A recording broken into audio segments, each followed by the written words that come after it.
And just to give you a little taste, I want to take you on a quick tour of some of the vanguard organizations that I've studied over the last decade. These are organizations that are swapping out their kind of industrial DNA for a new set of, call them post-bureaucratic, call them 21st century, call them awesome, what you will, practices and principles. Take W.L. Gore. We all know their Gore-Tex fabric. They produce thousands of products. They're one of the best places to work, one of the most innovative companies in the world. They've scrapped every vestige of hierarchy. There is no org chart, no job titles, no defined job roles.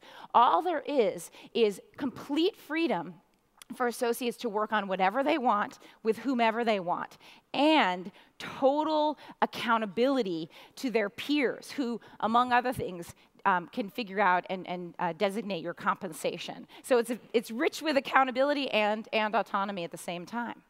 HCL is a giant Indian IT company. They are right now running a portfolio of experiments around this question of how can we invert the pyramid? How do we make managers accountable to customer-facing people, not the other way around? One of them is this brutal 360-degree review process whereby any individual can review a manager that impacts their work, post it publicly and anonymously for the whole world to see. Talk about no place for mediocrity to hide. And all kinds of experiments like that are going on there. Cemex is a $15 billion global cement and building products company based in Mexico. They have created a vibrant culture of cross-boundary collaboration, which is supported by this state-of-the-art social network they launched. And it was designed to involve just about everyone in this vast organization to play a meaningful role when it comes to setting strategic priorities or leading improvement projects or devising and launching entirely new products. Statoil, a heavily regulated oil and gas company, $130 billion based out of Norway, they tossed the budget. Wouldn't you like to do that? That annual kabuki theater we all dread, they scrapped it.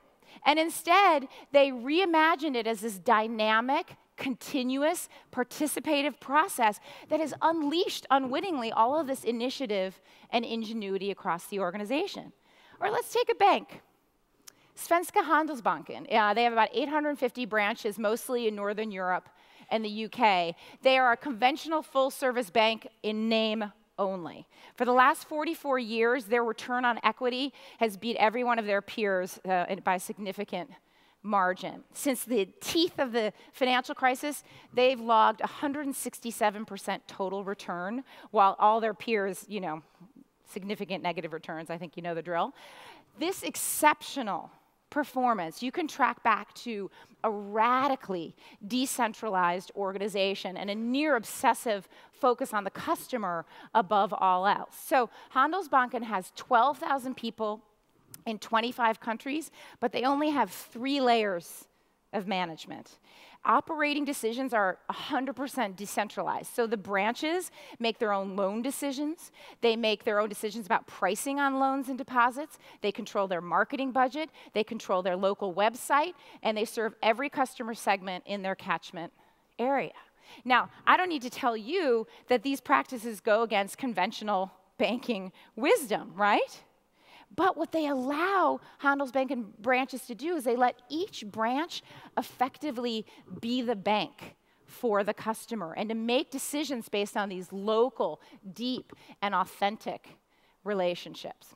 So each of these organizations, what they've done is by transcending those trade-offs I keep talking about between size and agility, between discipline and creativity, between efficiency and engagement, they've effectively built themselves an innovation and an ingenuity advantage.